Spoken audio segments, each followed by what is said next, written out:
Yeah.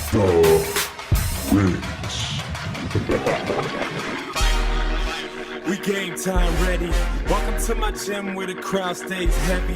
Keep the bus running cause this won't take long. 4 minutes left, here the show still going strong. We game time ready. Opponents can't sleep when they leave. No Freddy, it's the Aztecs in the house tonight. Hoop squad on deck. I'm an Aztec warrior. What's up, Mike? How are you doing today, man? Hey, Mike. Good, man. How are you? Sorry I missed this weekend, but I'm excited to see you now. And it's a special week, man. Mountain West Conference begins this week, and we got ourselves a very, very special guest in this episode, dude. I'm hyped about this one, man. Yeah, I am too. I mean, he was one of, like we always say, our favorites, but like he was beloved. I think a lot of players are liked and loved, but he was beloved. I mean, the fans really took to him, and he took to the fans, and he was one of the all-time fan favorites at San Diego State, I think. And he's just cool. I mean, I'm excited. He's a good one, dude. Well, let's not waste any time because I know the listeners are curious to know who exactly are we talking about. We've had quite a few of Aztec legends already, and man, he doesn't really need much of an introduction, but hey, we're going to give it to him. All right, Mike, let's go. All right, we're ready. Our next guest is a 2-time high school Division I champion and former LA City Section Player of the Year at Westchester High School in Los Angeles, California. He is one of only 2 father-son duos to share both California State and LA High School City Player of the Year honors. During his time on the Mesa, he was a 2012-13 Mountain West Conference Co-Newcomer of the Year, the 13-14 Mountain West Conference Sixth Man of the Year, and was selected to the 2014 All-Mountain West Conference Tournament team. After transferring from St.Johns University, he was a member of the Aztecs from 2012 until 2015.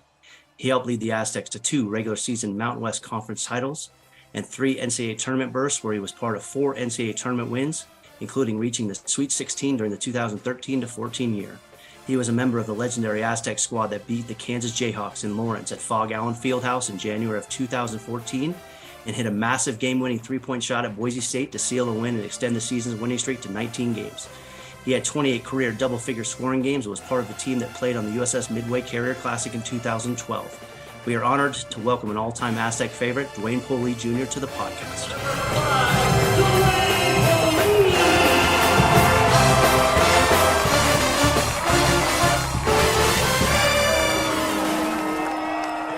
Thank you, guys. Thanks for having me. Absolutely, man. I'm glad you made it. Dwayne, how are you doing, man? How are you doing? What's going on? How you guys doing?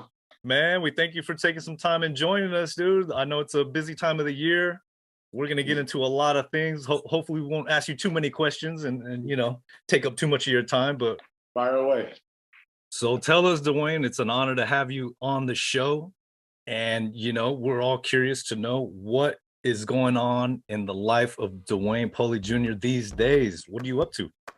So these days, I'm just working with the kids right now, helping my son. I have an 8-year-old, so I'm helping him.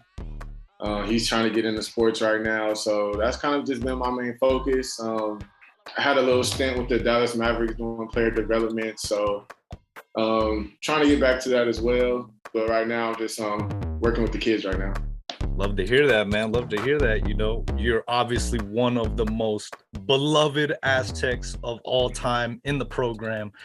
So, yeah, we've liked to follow a lot of the guys, their transition out of the college game and into the professional ranks of whatever it is you guys got going on. And, for many people, they may not really understand. So we want to bring them the full circle, the full scope of not only you, but, the family lineage. I mean, your father is, I don't want to put it like in common sense. I mean, it's a big deal, that Polee name is a big deal. So he grew up in LA, ever since I was a kid, I've been just hearing the stories, the 44 points in the sports arena and how great he was. And, he was McDonald's All-American, went to UNLV during the Tark era, went to Pepperdine, 2-time player of the year in this conference. So growing up, it was kind of a lot to live up to. As a kid, I used to shy away from it because I was like, it was a lot. Like everywhere we go, I'd always hear the stories. But as I got older and, I understood what it was and, what it means to leave a legacy. And, I began to be more proud of it and kind of grow into it more. I read something about you love skateboarding growing up. Oh yeah, that was my thing. Okay. Basketball was kind of a back burner thing. It was just something I did just to be around other kids, because for a long time I was the only kid. So yeah, skateboarding was my thing. It was kind of around the time where the Tony Hawk video game had first kind of dropped, and that kind of had all the kids wanting to be that. So we used to go out and do the things we seen on the video games and on the TV. So that was my whole thing growing up. You still board? Nah, not at all. I haven't touched no skateboard in a while. Man, were you like more street skater, or were you going in like empty pools and all doing the Nah, Tony I was Hawk a street business? skater. I used to just go out with my friends and we would just ride around wherever we could find. That's where we would go. If we seen a spot that was cool, then that's where we would go. Or my moms would take me way to like Orange County. They had the what was out there? The Vans had a skate park out there, and they had one in Ontario Mills. So my moms would take us out there, or we'll go to a spot in Culver City. And yeah, my mom was full on board with it. She would be out there videotaping me and everything. So yeah, my mom was full on board. We're gonna have to get some footage of those tapes, man. Got to dig them out the archives. Man, they probably in a box somewhere. I don't know. I have to dig those up. That's cool though, because you bring up Tony Hawk. I mean, us in San Diego, we know all about Tony Hawk, man. He's a North County guy, right? So like, it's crazy how big Tony Hawk really was and how big he made skateboarding in general. Like, it just took over forget about Southern California, it took over the world. Yeah, I mean, I still remember the day I seen him do the 900. I remember that. I remember that vivid. So yeah, I mean, he had inner city kids that probably wasn't even thinking about skateboarding, trying to skateboard, or really interested in it, like watching it on TV, buying all the video games, T-shirts, everything. So yeah, he had a very big reach. Were you ever skating around campus during your years, or was like Fisher and Dutch no? I was Although I probably should have had one. The way the campus is set up and it's so big and spread out, I probably needed one, but I didn't have one on campus. Oh man. So where are you at now? Or you were just, by the way, happy belated birthday. Thank you. No, that's cool, man. So what did you end up doing for your birthday? You turned 30? 31. I didn't do nothing. I took it easy. I just went to dinner, hung out with some friends, and I was probably home by midnight, 1 o'clock. Yeah. Okay. Yeah, man, as you get older, man, you know how those birthdays are. You're like, I just want to just relax. Right. It's like as soon as I hit 30, the clock instantly switched. I can't hang out late no more. Or as often, I be going to head home soon. Yeah, no, man. We're 43, so I got home last night. I went to the game on Saturday night against Wyoming. I got home with my little girl, and I was asleep by 8 o'clock last night. Oh yeah, see, I was like, I'm good, man. Just give me some sleep here, man. So, but that was a crazy game. I mean, we knew we had it in the bag against Wyoming, right? They're like the worst in the conference. I'm curious though, how much do you pay attention to the program now that you're so far removed? Oh, I watched most of the games. Yeah, I watched most of the games. Nice. I was able to catch a game this year. I wanted to catch more. But I watch them as much as I can. I know some games don't come on TV or they come on CBS Sports. The ones that come on CBS Sports, I mostly watch. But yeah, if I'm in front of my TV, I get the notifications on my phone too. So whenever the ESPN app go off and they're on, if I'm not watching it, I'm paying attention to it on my phone. Okay, so I actually did hear that you did make one of the games. One of our writers brought that to my attention. So I'm really curious. I mean, this team is about to jump into Mountain West tournament play. What is your general opinion? You don't have to go too deep, but what is your opinion of this year's team? From what I've seen, they're one of the deepest teams in the conference, if not the deepest team. Even the bench play is good. They got, I don't know if Micah was coming off the bench still towards the end of the season, but I know when I seen him play, he came off the bench. They got a rope coming off the bench, which I thought he was going to win Sixth Man of the Year, but I guess they gave it to the kid from Utah State, so shout out to him. But they're one of the deepest teams this year. When you watch a game like that, when you watch the team as a player, we're fans. We haven't been through the fights you guys have and you know, the grinds and stuff like that. There's a lot of scuttlebutt out there. Like, I know a lot of people are like hustling about Dutch. You got to win these close games. You got to win the end of the games. I mean, he does have to win an NCAA tournament game at some point here. It's been 5 or 6 years, right? But what do you see when you see, you know, the end of the games, and sometimes they have some lapses and a couple of times where they didn't have that, you know, where you guys won 167 in a row with 5 minutes to go, which is still the most ridiculous stat I've ever heard in my life. That's it's just so outrageous. Like, what do you see when you watch that? I mean, I can't, you know, we can kind of be a little critical of them, but we're not going to be too much because they're doing everything they can to try and win a ball game. So for me, when I put my player hat on and I watch a game, it can be kind of frustrating because it's like little mental lapses that I see that they have, just little turnovers and fouls and stuff like that I know can be prevented, but they've won a lot of tough games in the crunch too. I feel like going towards the end of the year. So I feel like they took some growing pains throughout the year. They took some lumps and they learned from them. So March is all about matchups. Yeah. So it's going to be interesting to see the seeding. That's the thing that I've kind of paid attention to, or I've been paying attention to, like where they could get seeded. So depending on their matchup, I think they can make a run, possibly to the Elite Eight. I feel like they're for sure a second weekend team though. If they play how they can play, if they play the defense and they keep it really low scoring, I feel like if they keep it low scoring, then they'll be able to pull it out. Yeah. And my philosophy is we're 23-6. Yeah. You know, I say we because, you know, we went to school there and, you know, but like we're 23-6. You know, we had a couple games we could have won, but the other team's trying to win their ball games too. Yeah. So now we'll get into it, but like I was at Kansas with you guys. Mm-hmm. And so I went to that game and I was like, that was great. That was almost surreal to me because it was like, is this really happening? You know, and not a lot of teams have gone into Fog Island and won there either. Did you know the stat on that when that happened? No. You guys were the first team to go into Kansas in the first game of a calendar year and win since JFK was president. Wow. Yeah. Dude, that's like 50 something. So seven, I don't know when he passed, but like that's 50 plus years. That didn't win the first game of a calendar year at home and you guys beat him.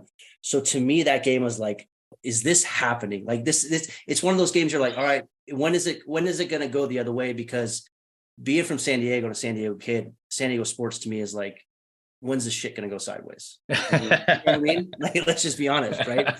So, and it didn't. And then, you know, that was awesome to me. My favorite game of all time was that New Mexico game, the 1-3-1 when we won it. Oh yeah. And that to me, what tell us about those two games and how are those two your favorites or? That Fog Island game is up there, but it's not one of my favorites. I think one of my favorites was, all right, it goes New Mexico, then it goes New Mexico State when we played them in the tournament. Okay. Then it goes U of A. Even though we lost that game, that was still one of my favorite games that I played in. Sweet 16 game. Yeah, that was still one of my favorite games. Even though we lost, that was still one of my favorites. And it was you balled out. You balled out that game. I know. Yeah, and it was kind of like a revenge thing for me because we played on the first game of the year and I didn't play 1 second, so I kind of had an extra like little incentive from my own self that game. And we were playing basically in SoCal, so. But yeah, Fog Island was crazy. I feel like that game, we just stuck to our game plan. We doubled Embiid as soon as he caught it. And I feel like with our length and how athletic we were, I don't think that he had really seen any doubles like that. So yeah, that kind of just threw their whole game plan off. And then X had an outer body experience. He was playing like a madman all that whole year. So it was just I don't know. I want to say it's a combination of just being prepared and luck, but we really stuck to our game plan that game. So what the New Mexico State game, that's interesting that you said, what was, because that was the one in overtime in the first round up in Spokane. Yeah. And I just remember when they went into overtime, I just telling us like, this is what March is all about.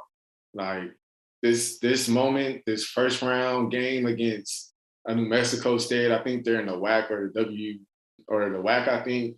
Yeah. These teams that nobody really pays attention to, they come into the tournament, they come into March saying, I'm going to make my name off of this team. And that's when we were, I think we lost 3 games that year before the tournament, or however many games we lost. We didn't lose many games that year. So that would have definitely been one of those wins that they would have been able to hang their hat on. So I just remember telling everybody, like, this is what March is all about. And those type of dog fights, overtime, March Madness games, that's really what March is about. Who wants it more? Throw all the X's and the O's and all that stuff out the window. It's just who wants to be out there, who wants to really go to war right now. And that was like one of the funnest matchups to me. People don't understand that game because you said it yourself. It's all about matchups when it comes to March. Sim Bular was 7'5" on the basketball court. So, you hear New Mexico State, you think, oh, small school, like, okay, they probably barely made it. But you got a dude out there that's 7'5", like 300-something pounds. I mean, that's a nightmare matchup. And they had the player of the year in their conference, I believe. I forget his name, but he was really good. He was their point guard. Yeah. I forget the guy's name though. But yeah, they had a decent team. I mean, they weren't scrubs or anything. They had a decent squad. I remember I was in San Antonio on a trip and I was down there for work or something. And I'm watching that game on whatever Thursday or whatever. Mm-hmm. And I'm like, I knew I was flying up to Spokane the next day. And I'm sitting there and I'm like, dude, are we going to lose this game? I was like, really, New Mexico State? Was that when Menzies was there or was he later? Yep, he was there. He was coach. So he had a little familiarity with the program, obviously. So that probably helped a little bit with them. But I remember watching, I was like, dude, is this like standing? You know what I mean? Like, I was like, is this going to happen? And then you guys pulled it out and then you just ran through New Mexico or North Dakota State, which was he had an excellent staff there. Guess who was his assistants? Eric Sanders. Aztecs that was my guy. Right? Yeah. He was there doing my red shirt year. So that's definite familiarity. And check this out. Paul Weir, who was, I believe, a former head guy. Was it at New Mexico? I think. Was it New Mexico? I think he had a stint there.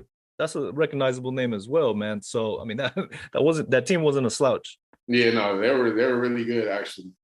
I'm curious, Dwayne. Like, I was really excited about this interview because I follow you on Twitter and I think your takes, I think they deserve a little more insight. A little more. Shine a little more light on your takes, and coming from that background that you do have in working with player development and whatnot. And I think there's a lot of perspective that you have that you could bring as far as it's curious that you talk about a rope coming off the bench on this year's current team, and you talk about who was it Micah coming off the bench. Is that something that you instantly look at, like who's that sixth guy coming off the bench, because that was your role? Yeah. And the first time I ever seen Michael play, he probably don't even know, but I was like, he reminds me of myself coming off that bench.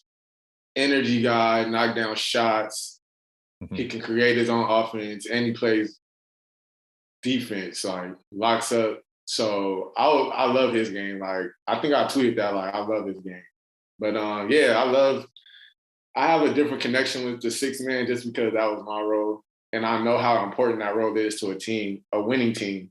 Yeah. Like, you got to have those guys coming off the bench ready to play, because you need that second wave of energy when the starters go down. Well, not down, but when the starters go out the game, you need that second wave of energy. If you want to be a formidable team, if you want to be winning and, at the top, you got to have that second wave. Now, I really wanted to ask you that because it kind of takes us into those big games that we were just talking about, whether it was Kansas or Boise or New Mexico. So having that role on the team, I mean, was that something that you embraced fully from the get-go, or be honest? To be honest, I didn't. It was something I kind of grew into. And I think, I forgot who I was talking to. I was talking to one of my teammates at the time. He was like, man, it would be so, like, if you won sixth man of the year, that would be so dope. And it was before I wasn't even thinking about that. I'm like, man, I'm not playing. Like, I want to be out there because I'm a competitor. Like, you want to be out there, you want to be competing. But the thing about me was I didn't need a lot to produce. Like I didn't need the ball every time down. I didn't need to take a whole bunch of shots. So, you know, when I got in there, I was able to just kind of do my thing. And it was hard because I wasn't really able to get a good rhythm when I was getting in the game. So what I would do during the week, I would go play at the Arc. I would go play at the Arc a lot. So that really helped me a lot. Wow. Interesting. Ball falls up for the Arc, dude. Yeah, I used to go to the Arc a lot. Like, oh man, that would have been wild to see. 4 kids at the Arc. Okay, so when you look at this year's team, you did say obviously the depth, and I mean coming from, you know, removed from COVID, everybody had that extra year. So, and then now the transfer portal is like this huge thing. I mean, is that the main difference that you see how, you know, maybe Coach Dutcher and Velasquez are have assembled this team, you think, just because you have that opportunity of all that depth because of that extra COVID year? Yeah, definitely. Or is there something else you see maybe? No, the COVID year definitely helped. I mean, you get Nate back, you get Adam back, you get Matt back, you got a lot of retention, I guess. You get a lot of continuity with those guys that have been playing together, that have been in the program for years. So, you know, that helps. You don't have to break stuff down to, you know, somebody that's just coming in or having a whole new roster, trying to have to rebuild. But San Diego State staff, I will say they do a good job with bringing in transfers that buy in. I feel like that'll always be a part of the culture. And the transfer portal will just help that. It will just help them even more, because when I was going through the whole transfer thing, there was no portal, there was no social media. It was like that, but it wasn't really no thing like that in 2011, 12. It wasn't no like big thing how it is now. So, I mean, to be honest, it was kind of frowned upon, right? People were like, "Oh, well, he's transferring." Now it's like, well, this is a good thing, you know. You're not stuck. Maybe a coach takes a job somewhere else, and what are you gonna do, you know? Yeah. So, I mean, they always bring in good transfers that buy in. Even since me and JJ came in, and then the class after us and the class after us. So, I feel like both ways kind of benefit the program. Now, since you brought up the transfer thing, you know, I'm sure you've spoken about it back in your playing years, but tell us, you know, what are some of those reasons? I mean, you go from LA high school area just dominating to all the way to New York in St. Johns, and you know, like low key, I was a St. Johns fan when I saw Ron Artest back in those days. I was like, man, like this player, he's a player, right? Yeah. So I knew a little bit about St. Johns, but what did that look like, going to St. Johns and then coming back to the West Coast? I feel like it actually kind of helped me, because, you know, I was out there all alone. Well, I was the only freshman on the team for the 10 seniors. So, you know, it helped me mature. They brought me along well. You know, we went to the first tournament since 2000, I think. So I got playing experience early. That's when the Big East was really the Big East. You know, I'm playing the 4. I'm playing against Syracuse and UConn. I'm 18 years old, fresh out of high school. So yeah, it helped me, honestly. When I came, everybody just welcomed me with open arms. It was me and JJ. We came in together. The camaraderie was like none other. And, you know, me and Jamal, we played AAU together. So it made it even easier for me. So it was a seamless transition. We were talking with Jamal, Mike, and, you know, he brought that up real quick in the interview that, hey, you know, it wasn't a surprise the dunks he was doing. It wasn't a surprise to Dwayne. He saw that all those years in high school and AAU. I mean, was that connection, you know, one of the biggest draws to come back to San Diego State, just that camaraderie?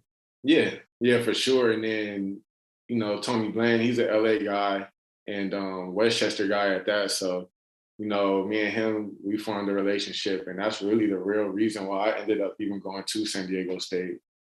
So I think it was between them and Cal, and then I ended up choosing San Diego State. So were you contemplating San Diego State out of high school, or was it St. John's and someone else? It was actually UNLV, Oregon, and UGA. St. John's came in the picture late. Yeah, they came into the picture late.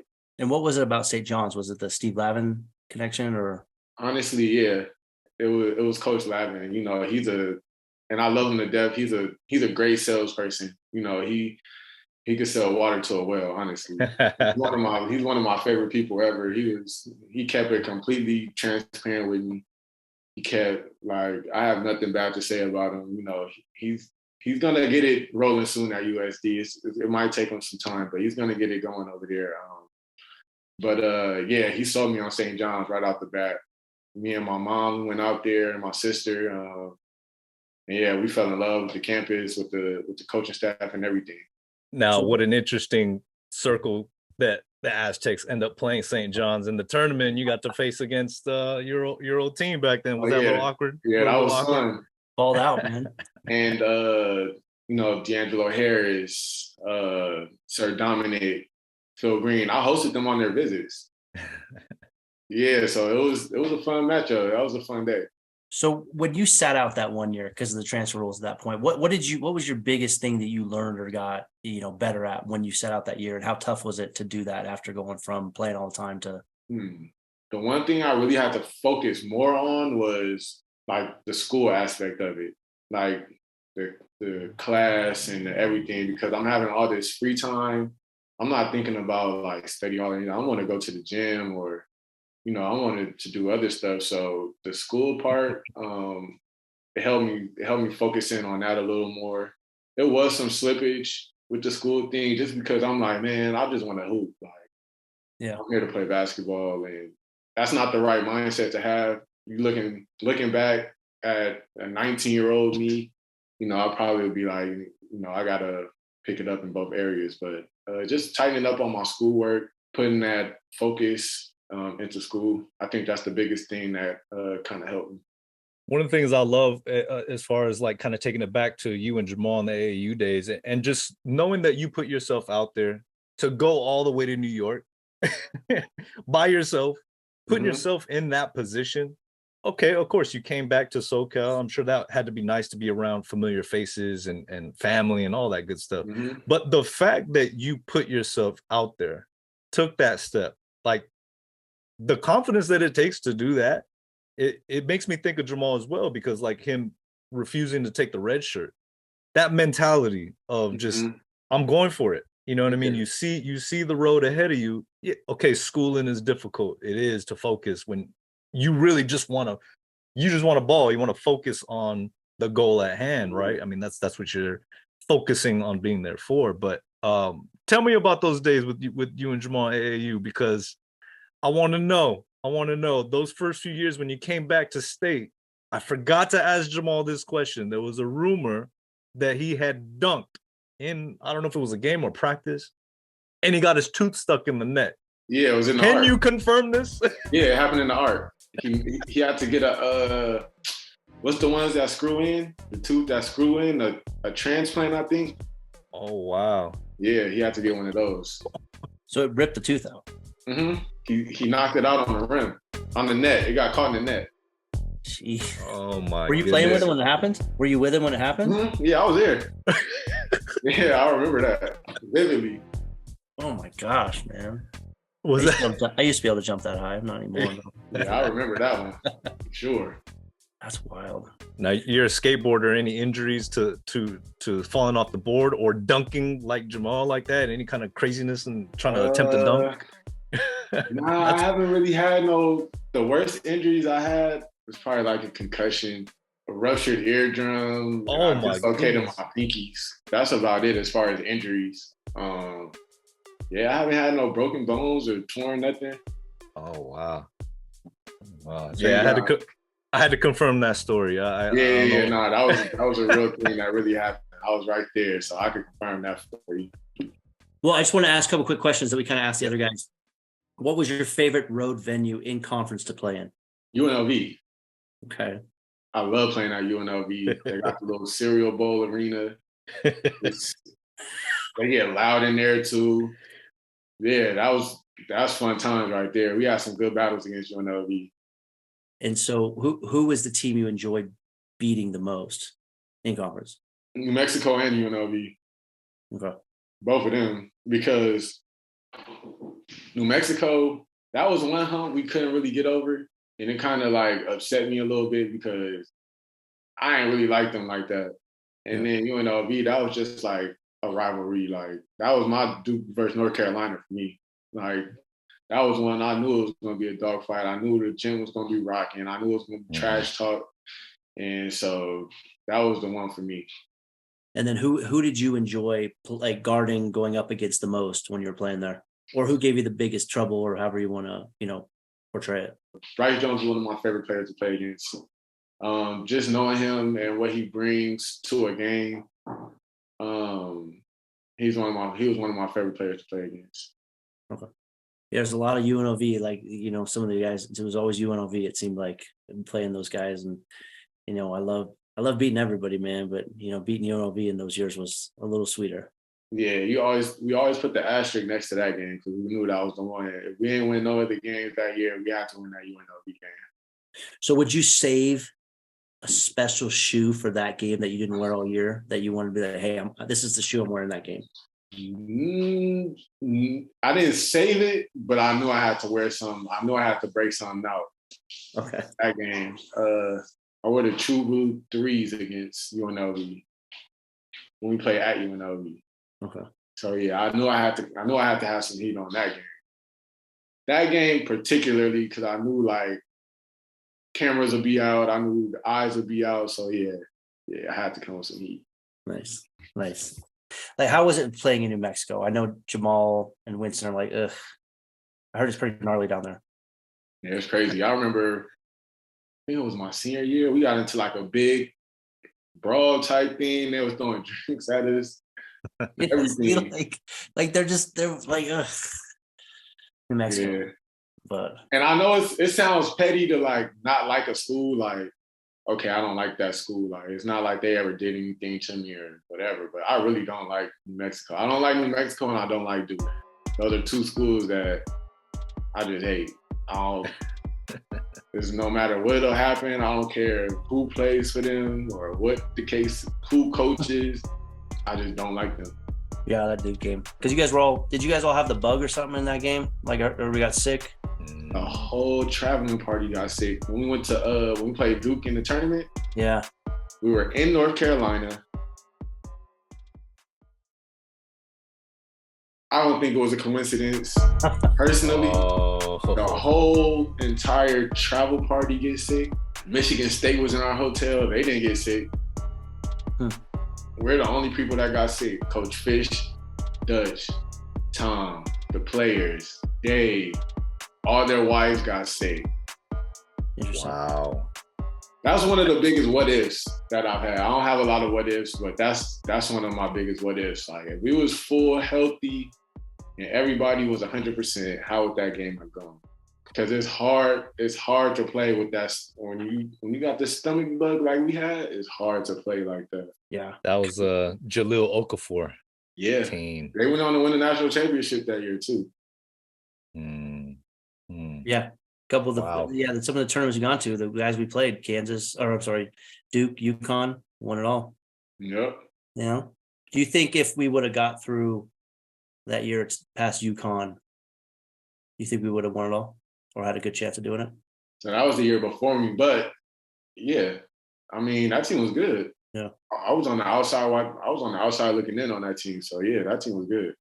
Did that have any play into you coming out? Was watching those guys and wearing the Jordans, or was it you kind of knew at that point, hey, I want to go state? It wasn't those guys, but the wearing the Jordans did for me though. I didn't to be honest, I didn't really watch a lot of San Diego State when I was at St.Johns, to be honest. I would hear about them and I would see the San Diego State Jimmer game. I would see it on ESPN, but I didn't really know a lot about San Diego State like that. I remember me and Jamal used to talk throughout the season. And he was like, and I think Nike came out with some arm sleeves that were like two-tone. He was like, man, bro, send me one, please, send me one. I was like, bro, I don't think they gave them to us because I think that's for the older dudes that was here last year. He was like, oh man, Coach Fish let us, as far as the shoe thing, I feel like San Diego State set the precedent with kids wearing whatever shoe they want to hoop in. I feel like we set that trend as far as wearing Jordans and wearing different shoes. Like, yeah, teams might have like the player exclusive shoes from Nike that they might send, or, you know, that type of stuff. But as far as us getting our own shoes and playing in our shoes that we had, nah, no team was doing it like we were. That's just my opinion. So, Mike, you're gonna ask Dwayne to settle your poll on which shoes you should be sporting this week in Vegas. Well, yeah. Okay, wait, two things. Well, we're going to tourney this year. So what is your top, what are your favorite J's? Like which ones? Which models? Period or the hooping? Let's do both. So hooping by far was the Jordan 11s. Okay. Nothing compares to that shoe, honestly. That is on its own pedestal. That is on its own little thing right there. Another shoe that it's not a Jordan, but another shoe that I loved to hoop in was the Up Tempo, because I remember in the tournament Nike made a big deal like, oh, you know, we don't want them wearing Jordans, and, you know, they're a Nike school. It's the tournament. We want them wearing Nike.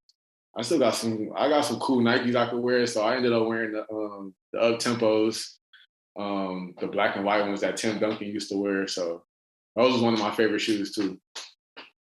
So Nike said you guys can't wear Jordans in the tournament because you're not Jordan sponsored? Mm-hmm. Oh, interesting. It's a very different organization. Next game though, I still ended up wearing J's. The next two games against North Dakota, I wore some J's, and then Arizona, I wore J's too. So what's your favorite non-hooping J's? Non-hooping J's favorites. I gotta go with the fours. Okay. Yeah, the fours is the ones for me. All right. Yeah, I'm a three guy. I love threes. Those are I just like the low tops. I like 3, 5, 11. Those are my top three. Yeah. But the 11s kind of rub on my ankle a little bit in a weird spot. So they're cool, but they're not like, I like the little bit lower. Yeah. Yeah, see, the 11s, they have like, I don't know, like when you put your foot in them, they just like got some bounce to them when you put your foot in and you like running in them, and it's just, I don't know. That's just my favorite shoe to hoop in. That's sweet. No, I like those. So the answer, I'm gonna take all three. I'm taking all three. 1, 3, 1, 5. 1, very, 11. very fashionable. I love it. The 11s to me are perfection. I don't own a pair, but the 11s, you just look at them. Yeah. And I geeked out on the book, the Jordan book, where he talks about the design, implementation and how it birthed, and just the 11s are just perfect to me. So which color 11? Was there ones you like more than the others? The Breads, the black and red ones. Okay. Yeah, those are the ones. I played in those, and I played in the Columbia ones, the all white, the baby blue ones. I played in those senior night. But yeah, the bread ones, yeah, those are the ones. Those are the ones. I wore those against New Mexico in that game, and then I wore them again. I wore them in the Mountain West tournament, and then I wore them again in the NCAA tournament. And it was so great that there, Jordan Bulls were black and red, and we were black and red, or our black and red. It just transitioned perfectly. I remember because I used to work out with Randy Shelton. Mm-hmm. So we would be talking about it all the time. He loves his J's too. You know Randy. Yeah. So he was always like, dude, how great is it that we're black and red and Jordan's black and red and just perfect, and I can get all this stuff. And so it was, I would just geek out on shoes and stuff with him and all that stuff. So, I mean, it was awesome. I love all those. I think your guys' era should get a majority of the credit for ushering in, the opportunity for the program to now get the J's, or just being the Jordan brand, or getting all the awesome alternate jerseys and uniforms that they have now, like those Chicago Bulls style. Man, I wish those teams of your years could have sported those on the big stages, Man, and it's crazy because, like I said, when we were in school, social media was a thing, but I remember we always used to go and check we would go on Nice Kicks and check kicks on the court. Like that was like the thing. We would just go see, who's wearing this, who's wearing that. Oh, they gotta post us. Like, ain't nobody wearing shoes like we wearing shoes, so they gotta post us. So I feel like we missed the train by a couple of years. I feel like if social media was a thing then I feel like we would have got the recognition that we deserved in that aspect. Mm-hmm. So if the red jerseys, Mm-hmm. There was a stigma of, it was kind of, I don't know if it's true or not, the superstitious of, hey, we don't really play that well in the red jerseys and we lose, right? I think it was a losing record. And then Yeah, were you guys coaches, or you guys just say, hey, we ain't wearing those no more, man? we said that. You're just like, Yeah, that, you too? Yeah. We didn't really rock with the red jerseys like that. We wore them against Boise. I want to say we did wear red jerseys against Boise that year when we played them at Boise. No, I was just saying, I feel like every team should have their say, you know, if that year's team doesn't want to rock them, then okay. Yeah. We didn't rock with them red jerseys at all. There was that weird gray jersey. Remember that gray jersey? Did you guys wear that Oh one? yeah, that was my first year. Yeah, that was weird. I was like, what is this? That's when they had the jerseys were like super thick and the shorts were really big. They were like really wide, and yeah, no, I didn't like those either. That was too much like UNLV. Too much like UNLV. Yeah. I liked when the next year when they made them like more thin and more like, I don't know, they felt more comfortable with me. Oh. Okay, can we get into the big games? Because I mean, these are, these are monumental games that just live in Aztec Nation's psyche. Whenever we play New Mexico, whenever we play Boise, you go back and think of those big games, Dwayne, and you were integral parts of these games. So which one should we start with? Should we start with Boise? So let's see. I think we're probably gone for about 2 days. Get to Boise, we check in. We'll do like a little walkthrough in the ballroom, go over our stuff, watch some film, go to sleep, wake up. Next day, we'll go to the arena, shoot around. Every shoot around, every road shoot around, we have our ritual half-court shot. We do that. Then we will shoot around for a little bit, free shoot, whatever. Go back, have our dinner, and then head back to the arena. And I just remember Boise being freezing cold, snow on the ground, everything. But the arena was packed. It was a sold-out crowd, and it was rocking. The student section rocking, everything rocking. So that atmosphere was crazy. And I remember we were down. We coming back. I want to say we was down, 1 or something like that? I want to say we was down 1. All I see is, I look out the corner of my eye, I see them putting the yellow tape around the court because they thinking like the students are going to rush. So I'm thinking like, nah, the game ain't even over. Nah, they trying to like play this right now. So Thames against Marks. There's the pick. Thames. Polee a 3. Got it! Dwayne Polee. 4 seconds left. Marks. Boise's down 2. Marks for the win. And San Diego State, one of the biggest comebacks in Steve Fisher's career. Down 14. Dwayne Polee sticks a 3. An incredible night of basketball comes to a close. And once again, the Aztecs are winners, 19 in a row, their 20th win of the season. I remember I hit the shot. I fall on the ground, throw my hands up, get up, run back. Somebody throw up a half-court shot, catch the ball, throw it in the air. And I run back. And I'm like, yeah, that's for y'all putting that tape up like that. That's for y'all putting the tape up. Go home. And I'm just talking smack. I'm still running off adrenaline. I'm still running off adrenaline right now. So yeah, no, that atmosphere was crazy. I think that year we played most of the away games we played in were sold out because everybody wanted to knock us off because we were just. I think we went up to number 4 that year. I think. Yeah. I remember I was watching that Boji's in Mission Valley.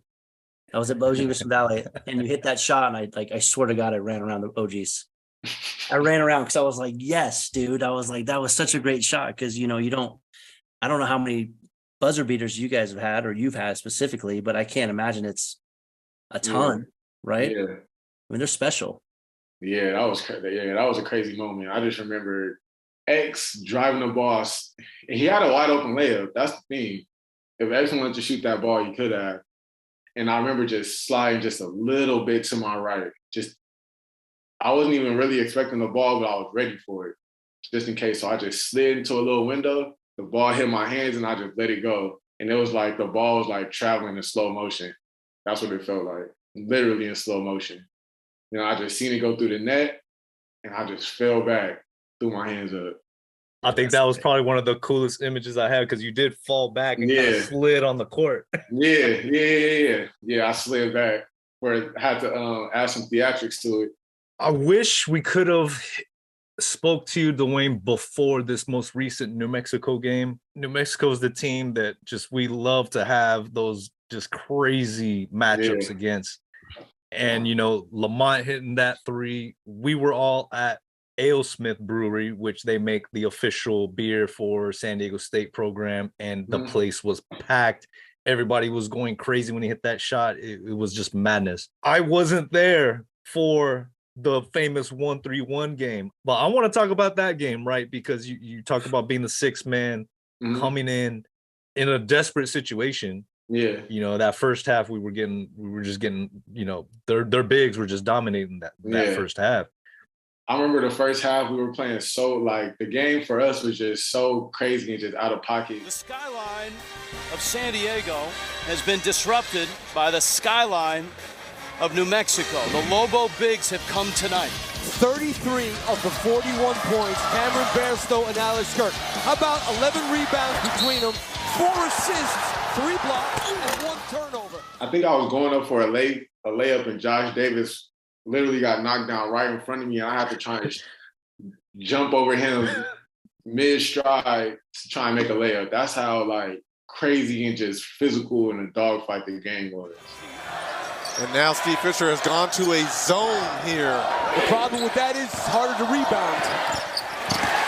It forces a turnover. Now let's see if the Aztecs can stop this run. Because everybody knows that's the 1-3-1 game with Polee at the top. Reggie Miller says it on the broadcast perfectly. What went into making that decision that you guys didn't really ever play 1-3-1? So Coach Hudson, he put that in 2 weeks before that game. And we stole it from University of Florida. So we put it in, and he was like, look, I just want you to be active up top, from the free throw, from our free throw on down. I want you to just be active, cause mayhem, whatever. So second half, down 16. I come to the huddle. I'm like, man, look, I didn't say it like this, but I'm like, look, down 16, what's the worst that can happen from us trying to go to this 1-3-1? So he pitch all right, 1-3-1. So I'm like, all right, cool. Are you saying, Dwayne Polee, right now that you are solely responsible for suggesting that to the coach? I did. I made the suggestion. We were down 16. They were killing us in the paint. So I said, let's just try the 1-3-1. So to be honest, I had the outer body experience because that's what I wanted to do. I wanted to just run around and just wild out. Basically, That's how I thought in my head. I'm just gonna wild out, just try and make something happen. So impact the game. Bears goes back in. Williams. A turnover and a foul. And the foul is on Kendall Williams. Isn't it interesting when you bring energy, hustle, tenacity, 4 fouls on Kendall Williams for New Mexico? Yeah. So I remember I'm out there, I'm playing defense, running around, poking the ball loose, we getting still, we're going on our run. I remember looking at the sideline, yo, I need one. He was like, nah, you can't do that. I remember he nah, you just gotta wait until it's a TV timeout or something. I'm like, damn, all right. So we are going on our run. I don't know the sequence that it happened, but I remember, boom, I poke it away. Starting to look and share. Did I get the layup? Polee with a steal. No, Matt got a layup. Boom, layup. He's fouled. It counts. Bedlam in San Diego. Come back down, get another steal. I get a layup. 4 to make that 5 turnovers for New Mexico. Polee. I don't know. It was just I wasn't even myself. I was watching myself play at that point. Look how active Dwayne Polee is at the top of this 1-3-1 zone. Hands active, feet active, eyes engaged on the defense. cruise control, but it was I already know what they want to do. I already know like they trying to figure out where to go with the ball. So it was like we learned everything on the fly that game. We were all in the stream. We were all like basically attached. And that's why we beat a lot of teams that year because our defense was just so like crazy that year. So Steve Fisher has gone to the bottom of the barrel with this 1-3-1 matchup zone that has stifled New Mexico's offense. A sellout crowd, a conference title on the line. That too. I don't know. That game was just crazy. Built a program out of nothing here in San Diego. Davis with a steal. O'Brien on the move. Polee in transition. San Diego State has the lead. It's melted away on the road for New Mexico. Guys, it looks like they've never ever seen a zone before in their life. And then when the fans got to rush the court, and then that was just unreal. State wins the Mountain West Conference regular season championship. Incredible that game. And you want to know something? When I was at the San Diego State game, I'm like, the arena is not as loud as I remember it being. Like when I was playing, it was ruckus, like loud. You know, joining the Pac-12 or the Pac-10, whatever they want to make it, it will give us new life. It will give like this new generation of student that's coming in something not to look forward to, but it will give them something to stand behind. Like you said, I'm 10 years removed, so the people that was there when the show was there, when I was there, like we're the old people, like telling kids to stay off our grass, basically, like, or we're the back in my day, like, you know, they don't want to hear that. Like, the show is gonna be the show, but they don't want to hear the back in my day stories. Like, you know, they want to do their own thing. So I think the Pac-12 would be good when they see the Arizonas, the Arizona States, and the Oregon States come in, the Washington States, and it will be something for them to get up for. The Berkeleys. Yeah.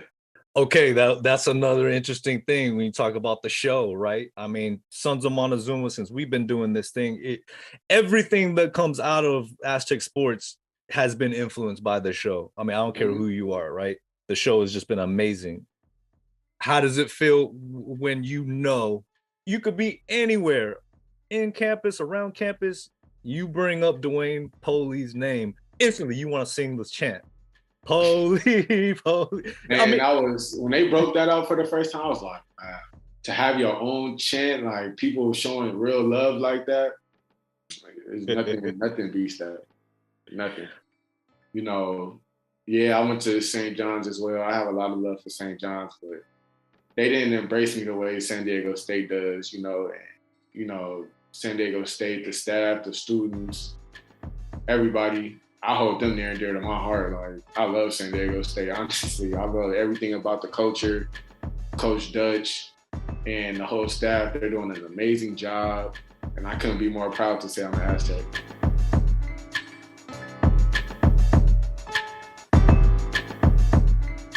All right, Dwayne, I got to ask you before we wrap things up. So 2014, I was tending to my father in the nursing home. He had just suffered a stroke, and we were watching the game from the nursing home. During that same time in the nursing home with my father, that's when we were watching on the computer or the tablet or whatever we were watching. And that was the game that you had collapsed.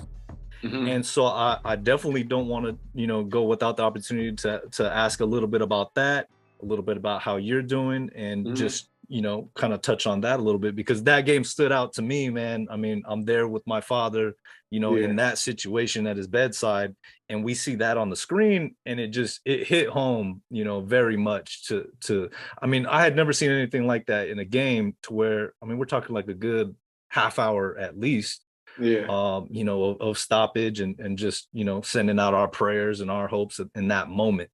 So is there something you can shine a little light on that? Yeah, man, that was crazy. Actually, man. I mean, that game stands out for sure to everybody in Aztec Nation, right? Because, you know, think my whole family just so happened to be at that game. My dad didn't make too many games. My mom was at every game. My sister was there. My son's mom, I think, was like 9 months pregnant. She was there. So, you know, for them to see that, that's what kind of hurt me the most. I mean, you know, I just remember.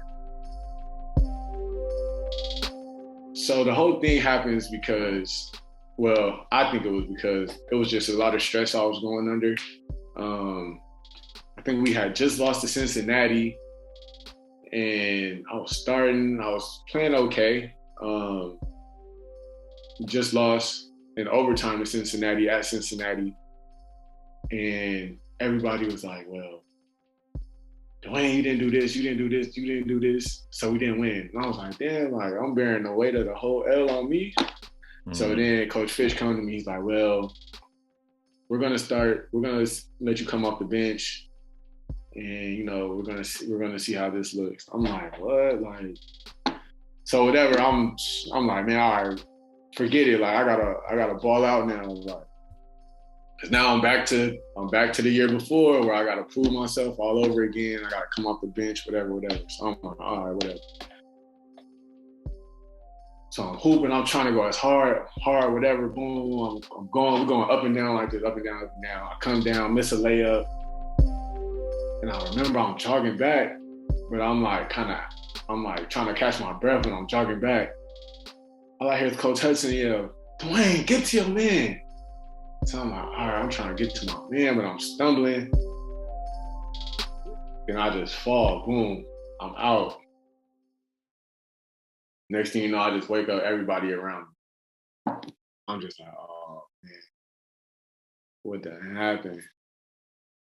Yeah, that was a crazy moment for me. You know, I hate that all those people there had to see that. I don't know if it was kids in the building or what. I hate that they had to see that too. I hate it for my family. But everybody was really supportive of me, you know. And that meant the world to me, just knowing that I had, you know, a whole city behind me, a whole school behind me, my team behind me, my family. You know, that meant the world to me. Is that something you're comfortable talking about as far as just like the diagnosis and where you're at now? Yeah. So basically it's just AFib arrhythmia. I had too many electrical circuits in my heart, and that's what was making my heart pump faster than a normal heart would. And so when it pumps too fast, it just stops. And that's basically what it was. Interesting. Yeah, I know from your perspective, it's like you said, you're upset that people had to see you in that light. But I mean, it really gave the opportunity, you know, obviously for people to send out their love, like you said, and just to draw that connection. And I mean, the connection was already there, you know, the love was already there for you as far as on the team and your role and your performance and all that good stuff. So, I mean, that just really, you know, brought out the love extra. Yeah. And I feel like fans got to see, like, well, after the situation, they got to see Dwayne, the person, and they got to see, like, you know, I was able to sit out for some weeks or whatever. And, you know, fans would come up to me and talk to me, ask me how I'm doing. And, you know, it was just a lot of love, and I was able to just talk to people. Like, that was just in the arena. I would come early, people would come talk to me. And, you know, they just got to see me as a person, you know, not the person they see on the court, not the person that, you know, however they may think of me as a player, but, you know that I'm a real person and, you know, got to really see who I was. Beautiful. Yeah. Well, man, I appreciate you opening up and sharing that with us, you know, and just really just coming on the show. I know we're trying to grow this thing, and, you know, it's a trip to know that and see you guys with your little ones now. And, you know, right. I'm sure you got plenty more stories that you know, Mike shares with us, you know, his stories on having a little one. So we look forward to hearing more about that. Is he a Dwayne as well? Yeah, he's the third. He just turned 8, so he's making his way. Man. Long days, fast years, right? That flies, man. I can't. I was 22 when I had them, 31 now. So yeah, it's time. It don't wait for nobody. Kids will prove that to you every day. Dude, I was watching. My little girl was playing in the room next to like our TV room, and she was just, they're just doing their own thing. I turned on Skyfall, the James Bond movie, and I just started. I'm like, oh, I like to start, and she goes, "Daddy, this movie is not appropriate for children." She's 5, and I'm like, "What?" Oh, yeah. She's like, "This is not appropriate, Daddy." I'm like, "Okay," so I had to change it, man. Yeah, change it then. They humble you, man. Yeah, for sure. They love you forever. I mean, kids are great. Drive me crazy, but I love the kids. Yeah, they're gonna do that. That's what my dad always told me. Everything you did is gonna come back tenfold. Don't ever think it ain't. So yeah. Now I understand why people say, "I hope you have kids just like you." When I was growing up. Yeah. I'm trying to repent for everything I did now. So I'm trying to pay my dues now. Yeah. Before it get too late. Yeah. But we really appreciate it, man. We really enjoyed it. I loved watching you play ball, and I'm glad you're doing good and stuff. But I really appreciate you taking the time to jump on here with us. Yeah, no problem. Thank you guys for having me. I appreciate it. Yeah. Let's do this again sometime, man. Get some more opinions on the program moving forward. Yeah, soon. I'm gonna tune into these tournament games too, so I'm gonna have some takes for you guys. Okay. Cool. Thank you, Dwayne. We'll keep in touch. All right, man. You guys have a good one. Thanks, man. Have a good night. Coach told me tradition never graduate over here. He's a nice guy, man. Like I always knew. Like, and that I'm glad he brought that up because, like, I know we talk about just win and the program. These are guys, human beings. They're kids, man. They're 19 years old. They're going to school. They're traveling.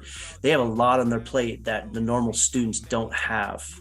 But like, you get in those games, those dogfights, man. It's like, it's a whole different thing. And so you can be as best prepared as you can, but you never know what's going to happen, I loved hearing his takes on this year's team, his perspective of the guys, the depth, and, Dutcher this week and some of the post-game stuff, he's really saying, now we're in March, exactly what you're saying, Mike. Guys gonna have to step up. Every game you got to see who's gonna make that shot, who's gonna take that shot. Pretty much exactly what you're saying, man. It just comes down to that. Yeah, and it's tough to during the season. Like I said, it's there's games, and we'll go over it in the pod in a little bit. But like, it's just all bets are off at that point. You're gonna have to play better than their team because they want to play better than you, and they're Parrish reminds me of X. He had that face, that growl on him, that DMX stuff going on, and Parrish has that. He's got that. He's from Detroit, man. Like, you know what I mean? Like, he's got a little bit extra than some of the other guys. So in a police-sized body, with hitting those big shots, dude. He is gonna be very, very, very good next year. Well, we're thankful for Dwayne once again. Thank you for coming on the show. Hope you guys, all you listeners, enjoyed that one. And make sure you are subscribed on YouTube, Spotify, iTunes, all that good stuff. And got a lot more coming down the way. So, yeah. All right. Let's get on to some further business. It's a big week. Sound good? Hold on one sec. Give me 1 second. I want to do something real quick. Say, go Aztecs. Go Aztecs. Yeah. Thank you. Say bye, Mateo. Bye-bye. All right. Yeah. All right, Mike. I'll see you in a little bit. All right, brother. We'll see you in a little bit. All right, bye.